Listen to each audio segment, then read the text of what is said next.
ಅದಕ್ಕೋಸ್ಕರ ನಾನು ಹೇಳ್ತಾ ಇದ್ದೀನಿ, ಈಗ ಇದ್ದಕ್ಕಿದ್ದಂಗೆ ಮಾನ್ಯ ಸಿದ್ದರಾಮಯ್ಯನವರು ದೇವಸ್ಥಾನಗಳಿಗೆ ಹೋಗಿ ಶುರು ಮಾಡಿಬಿಟ್ಟಿದ್ದಾರೆ. 100 ಸಾರಿ ವಿಧಾನ ಪರಿಷತ್ತಲ್ಲೇ ಕೇಳಿದೆ ನಾನು, ಉಡುಪಿಗೆ 100 ಸರಿ ಹೋಗ್ತೀರಿ, ಯಾಕೆ ಉಡುಪಿ ಶ್ರೀಕೃಷ್ಣನ ದೇವಸ್ಥಾನಕ್ಕೆ ಹೋಗಲ್ಲ? ನಾವು ಹೋಗಲ್ಲ. ಈಗ ಯಾಕೆ ಹೋಗ್ತಿದ್ದೀರಿ?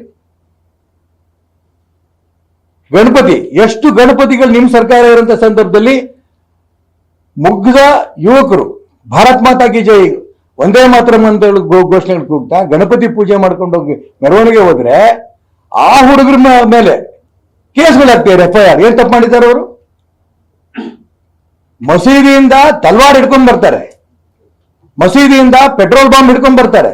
ಅವ್ರನ್ನ A1 ಮಾಡ್ಬೇಕು, ಅವ್ರು ಮಾಡ್ತಿಲ್ಲ.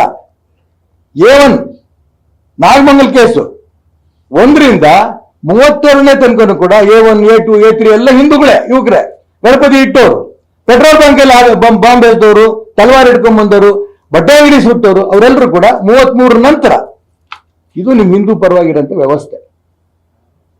ನಿಮಗೆ ನಿಜಕ್ಕೂ ಕೂಡ ದೇವ್ರ ಬಗ್ಗೆ ನಂಬಿಕೆ ಇದ್ರೆ, ಧರ್ಮದ ಬಗ್ಗೆ ನಂಬಿಕೆ ಇದ್ರೆ, ನ್ಯಾಯಬದ್ಧವಾಗಿ ಹಿಂದುತ್ವವನ್ನು ಉಳಿಸಿ, ಹಿಂದುತ್ವ ದ್ರೋಹ ಮಾಡಬೇಡಿ.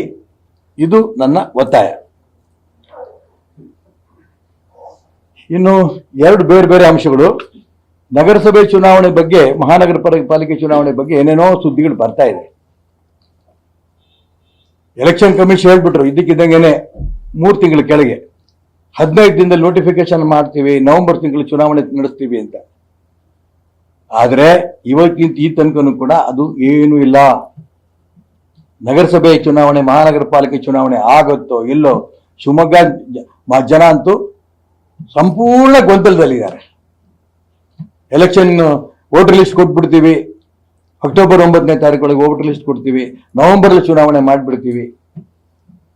ಎಲ್ಲೋ ಸರ್ಕಾರ ಯಾಕೆ ಈ ಬಗ್ಗೆ ಗಮನ ಕೊಡ್ತಿಲ್ಲ?